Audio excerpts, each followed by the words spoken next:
जय श्री कृष्णा दोस्तों आपने ये बात तो सुनी होगी कि भाई जीवन में अगर मित्र चाहिए तो मित्र होना चाहिए कर्ण जैसा। अगर जीवन में कोई दोस्त चाहिए तो दोस्त होना चाहिए कर्ण जैसा।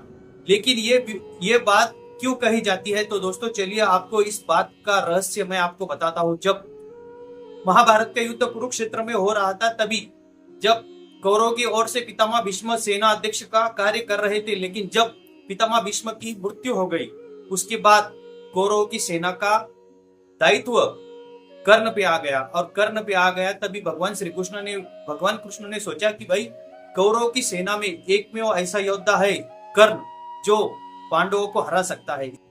भगवान श्री कृष्ण कर्ण के सामने एक प्रस्ताव रखते हैं कि हे कर्ण, तुम ये अधर्म का पक्ष छोड़कर धर्म के पक्ष में आओ। मैं धर्म की स्थापना करना चाहता हूँ, इसीलिए तुम अधर्म यानी कौरवों का पक्ष छोड़कर पांडवों के पक्ष में आ जाओ।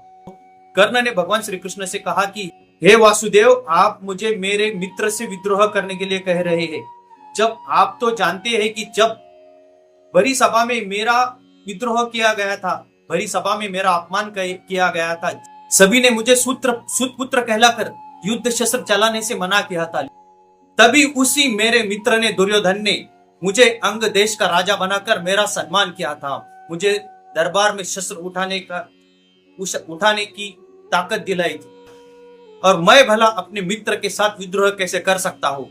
माना कि मेरा मित्र अधर्म के पक्ष में है, लेकिन मैं अपनी मित्रता की खातिर अधर्म के साथ युद्ध करने के लिए तैयार हूँ, चाहे मेरा जीवन का पतन क्यों ना हो जाए।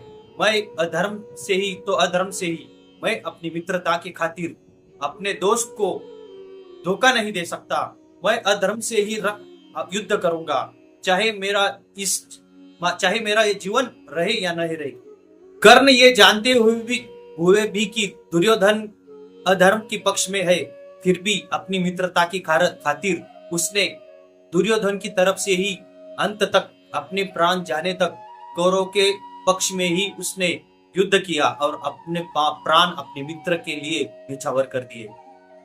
भगवान श्री कृष्ण यहाँ पर भी नहीं रुके, उन्होंने ये भी बताया कि हे कर्ण, तुम पांडवों के भाई हो, कुंती तुम्हारी माता है, इसीलिए उन्होंने कहा कि तुम पांडवों के पक्ष में आ जाओ। लेकिन कर्ण ने साफ साफ मना कर दिया और अपने मित्र के लिए अपने भाई, अपने माता और धर्म का पक्ष त्याग कर अपनी मित्रता निभाई।